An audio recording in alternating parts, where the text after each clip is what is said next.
back to this inauguration edition of Hannity. It is a segment that everybody's talking about. Last Friday night, we introduced to you the world champion shooter, Jessie Duff, when she demonstrated right here on this program the difference between various guns.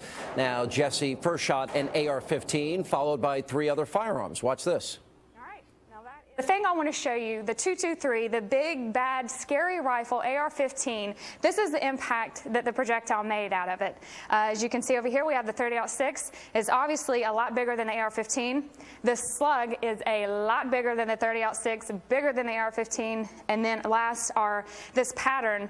I mean, you can see the difference. So what I wanted to show you was that this is the least of your worries out of everything that I fired today. And this is what they're trying to ban.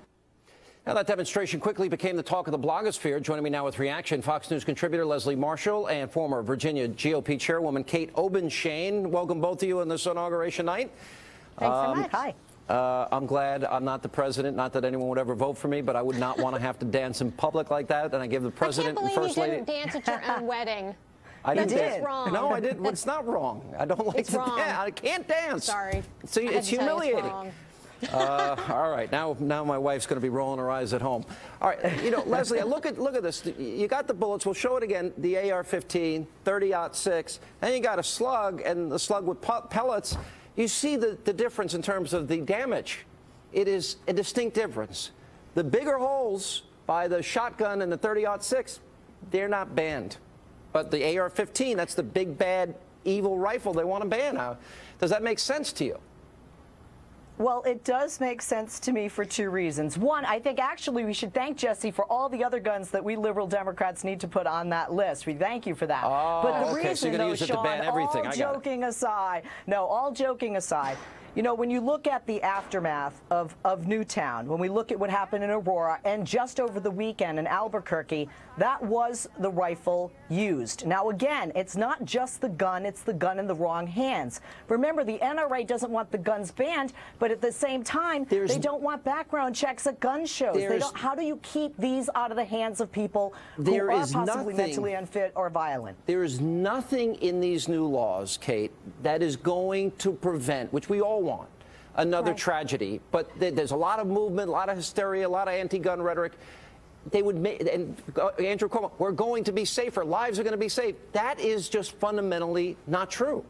Right. You never hear any reasonable explanation for how this is actually going to have a positive impact. And what the segment with Jessie showed, the complete emptiness of this legislation, in that the most dangerous weapons are the more popular ones, the handguns and the rifles, and they're not on the list because it's much easier for the Second Amendment opponents to go after the big, scary-looking guns. I mean, with the cosmetic features that do nothing to enhance the shooting capacity, but it really showed that this is just an attempt to label guns as scary and dangerous, but they're not. These ridiculous restrictions are not actually going to have an impact in terms of making us any safer. In fact, it's going to make us more in danger. Let me throw this back to Leslie. Yeah, I mean, for example, they showed in the New York Post 2 guns, the exact same guns, exact same caliber. One has a cosmetic pistol grip, and that's banned, but the same gun is not banned, as you can see there on the screen. Now, the second thing is, I'm worried most about incrementalism, Leslie.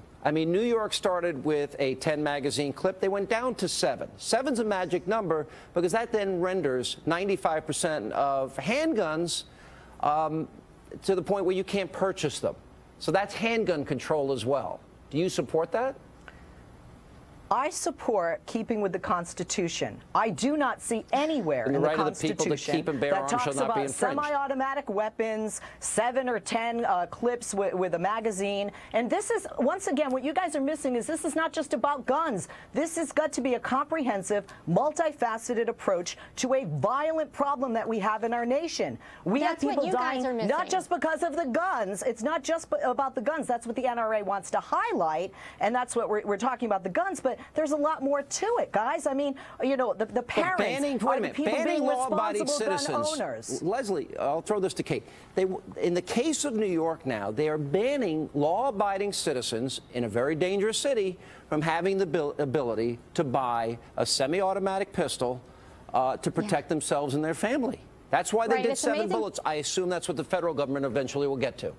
Right, and you're hearing story after story, particularly of women who are in the position of having to defend themselves and their children against violent predators who come into their home, and they need these magazines that have more than 7 rounds in them. Why is it wrong for somebody trying to defend themselves to have multiple rounds? What is the magic number with 7? And I think one of the great things about the segment the other night was showing how effective women are, Sean, in really getting this message out there and conveying to people that it's an issue that affects all Americans, not just hunters, but people who are concerned about self-defense. All right, guys, thanks very much. We are awaiting the Vice President, Joe Biden.